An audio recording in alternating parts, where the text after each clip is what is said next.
Our experience of the latest inspection process, I think, was that it was a much more collegiate process than perhaps previous frameworks. They were very professional, they were very understanding and very warm with our staff. There was more of an opportunity for school leaders and teachers and other staff to be able to share their views on the school and where they felt the school had got to. There's a lot of opportunities for stakeholders, parents, pupils and governors to be able to feed into the inspection process. And the report in particular reflected a lot of what pupils had shared with inspectors during the course of the week. If the purpose of the inspection is to help schools to improve, then the removal of the summative gradings allow schools to focus on what's identified as the strengths and then the areas for improvement, kind of without the stigma perhaps of a negative judgment or without being too focused on a positive. So I chose to be the nominee, which is the school representative on the inspection team during the week.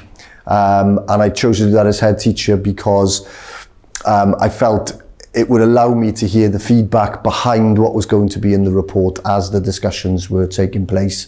And I found that to be a really positive experience for me. Inspection has helped us to plan for improvement by validating our processes, our quality assurance processes, and knowing we can have confidence in our ability to identify our own strengths and areas for improvement that we need to work on moving forward.